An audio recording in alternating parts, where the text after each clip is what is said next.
God, Suez. It's Mr. GUSEATs. What's the crack? How you doing? How's everyone? Thought I'd just give you a little lowdown on basically my current, my latest food experience in SLIGO. I just thought to myself, the other night my father said to me, you're gonna come out and you're gonna have a pint. And he made me come out. Swear to God, he made me go out. He twisted my arm up around my back and around my throat, straight down into my pocket. He put his hand onto the counter and paid for the pints and everything. He made me come out. So anyways, the day after, right, I wasn't really dying, but I could feel the fear. I could feel the fear sneaking up on me, right?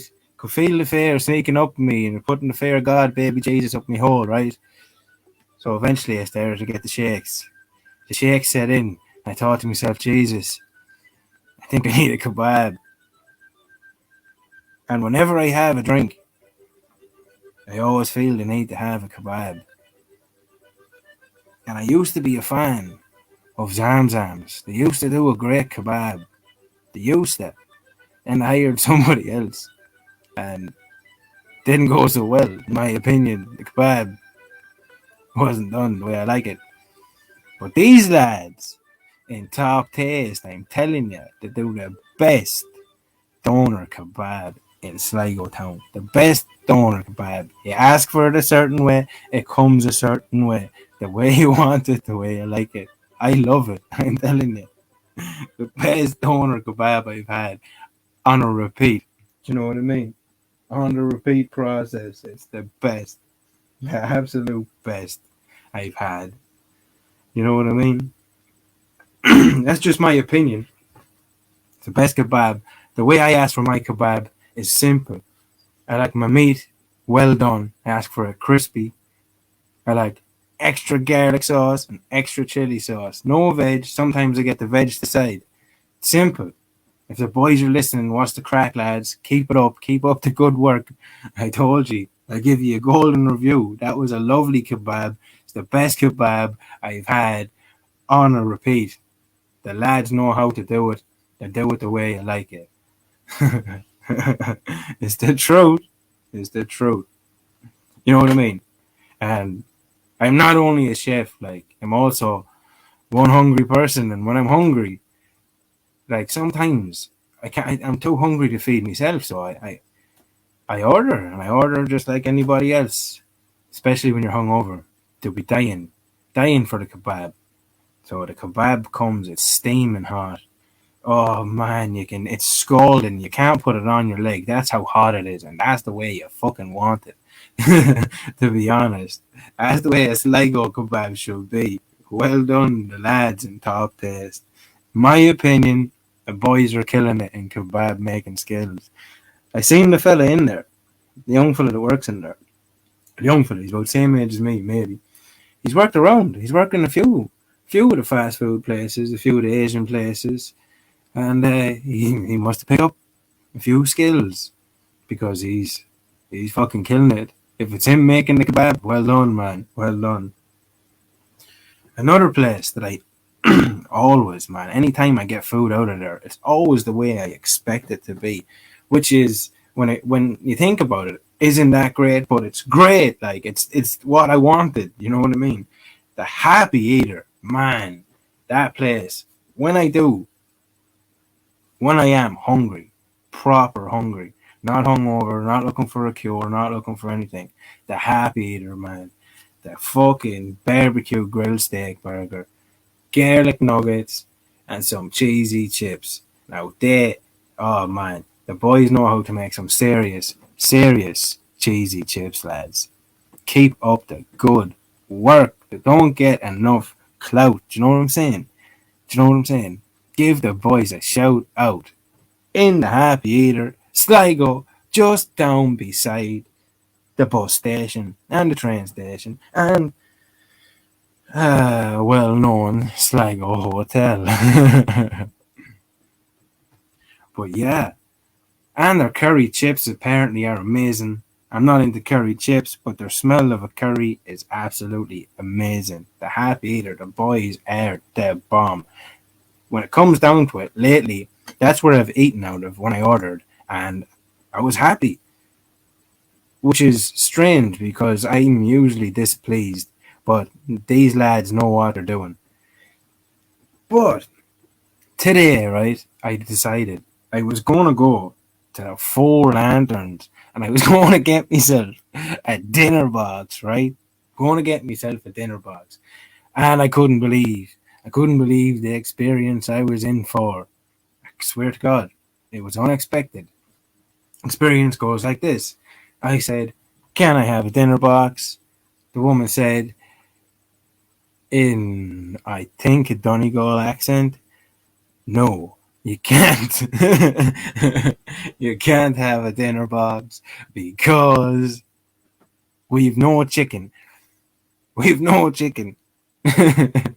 We have no chicken. And I said, "Have you got any chicken?" And they said, "Yeah, well, we've got tenders and nuggets and dippers and whatnots and wing wangs and dingwats." And I was like, "All right, I'll just have um, two, two, two bacon burgers and some chips. And can I have some tubs of Big Four sauce with, like, like the big ones, the large portions?" And she said, "No, you can't. You can't have big portions because we're not doing them." So I was kind of like, "Well, okay, I'll have two small portions." So, but then as I was standing there, right, waiting for my food, what I seen just made me sad, man. This shit, what I seen, really made me sad. You know what I mean? I remember when a Big Four used to be like getting a high five, but this was kind of like pissing on my McNuggets, telling me it was lemonade, or just, it just wasn't a happy meal. What was happening, the experience. So I'm in the Four Lights after being told I can't have chicken and I can have what I get, basically. And then this old man comes to the door. This uh, a local musician who was there as well. He opened the door for him. This old man who was on a walker, right? This old man who was on a walker, and I don't know where he came from, but he's using a walker to basically to assist him in walking. He can't even walk, but he managed to walk here, which is great, right? And so he comes in, and I'm standing to the side, and he looks at me, and I said, "No, go on ahead, man." And he goes ahead, and Johan goes, "What can I get you?" In a Donegal accent, I think. And the old man goes, takes out some change, puts it on the counter. I think there was a note there, but it's change in a note. And he says, "Can I get a dinner box, please?" And she said, "No, you can't." And he said, "Why not?" And she said, "Because we ain't got any chicken." And he said, "What?" He looks at me, and I said, "I know, I wanted some too, but they ain't got any chicken." And he looks back and he says, "I never thought I'd see it. The day Four Lights runs out of chicken." And I'm like, "Yeah, I kind of thought it was weird as well. I actually came here for the chicken too." And the old man, he's puzzled. He doesn't know what's going on. I don't know. But then she says, "And at the same time, we're closing at 8:30. Now, the person at the counter doesn't know that I'm a chef. I've worked in the industry, so I know what that means. That means basically they cook the chicken breasts and bits in portions, which means, let's say they cook 6 at a time and they turned off the fucking fryer because they're not going to be cooking the chicken and the chips in the same fryer because the chicken taints the fucking oil. So basically, they're saying to this man who couldn't walk, who uses this walker with wheels on it to get over to wherever he came from. He crawled basically the whole way over here to get some fucking chicken in a dinner box, and you guys, just because you're closing soon, are letting his hopes down. Now, I don't know. I don't know if that's definitely not the best customer service. Anyone in the Four Lanterns management brackets should be listening up. Like, I'm in there and I start to observe the 50 years in business signs, and I'm thinking, how many years are left if you're gonna be treating old men like that? Like, and there's no point saying that I am hating on you or anything like that. What's actually happening is I'm talking about the experience, what I experienced sitting in your Sligo-based restaurant that happened tonight on this date. I'm not sure what the date it is. Well, it was the 11th of October, because now it's the 12th of October. And thank you, everybody, for the birthday wishes already. Anyone who hears this and oh my God.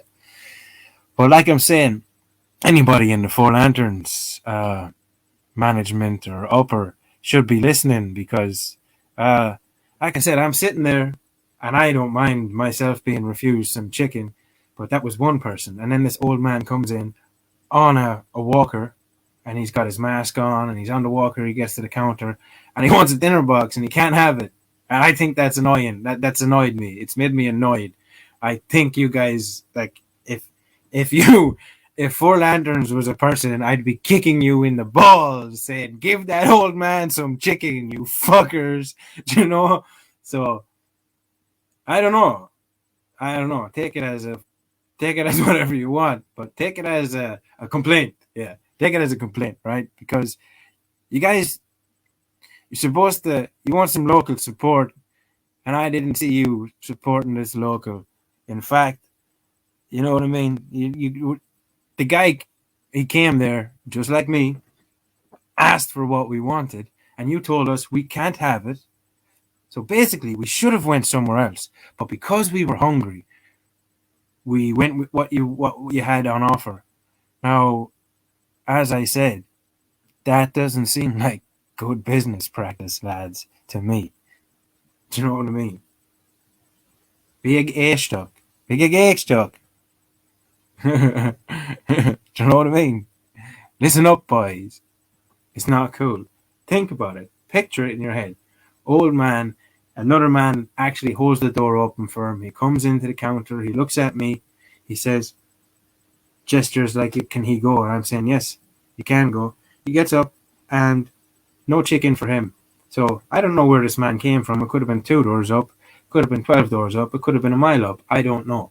But all I know is this was unpleasant. It sits unpleasant with me. Does it sit unpleasant with you? Let me know. Let GUSEATs know. A formal complaint. This is a formal complaint. And also some advice, like, pull your socks up. Like, financially, you guys need customers. And customers are coming to you. And I witnessed with my eyes your staff tell the customers, "We don't have what you got," or basically what you want. And the customer should have went somewhere else, but they were hungry. But at the same time, this other customer had difficulty walking, and they were elderly, and they just wanted some damn chicken, and you should have given some fucking chicken. And that's the truth. That's the truth. Should have just given them some damn chicken. So where's the chicken? Think about it. Think about what I'm talking about. Four Lanterns, people of Four Lanterns. If you don't like what I'm saying, change what you're doing. Change what you're doing. It's that simple. Look at the boys across the road from you in Top Taste. Boys can make a kebab. You show up, you want a kebab. The boys don't say, "Guess what? We don't have kebabs because we have to go home in half an hour." The boys give you kebabs. Do you know what I mean?